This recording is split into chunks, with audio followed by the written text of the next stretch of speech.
Nuppude vabastamine talu väljakutsete abil. Selles videos saame teada, kuidas lahendada läbi kõik talumängu väljakutsed, et saada oranži radade joonistamise mängu jaoks nuppe juurde.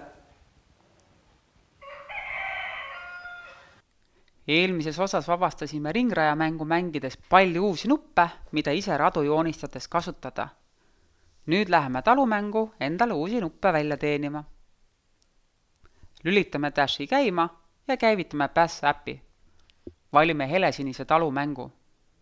Vahepilt näitab, et saame läbimängimisega jälle 8 uut nuppu juurde.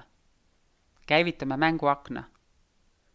Joonistame sõrmega raja, alustades Dashist ja liikudes põrsast ja kanast mööda. Kui soovid näha tervet taluõue, siis vähenda sõrmi kokku tõmmates pildi suurust.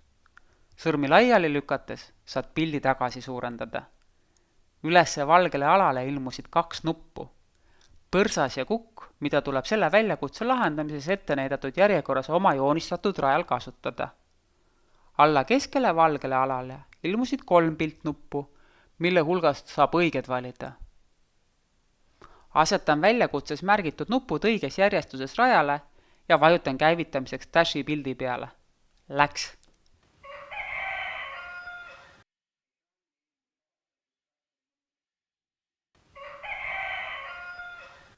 Oleks nagu päris farmis.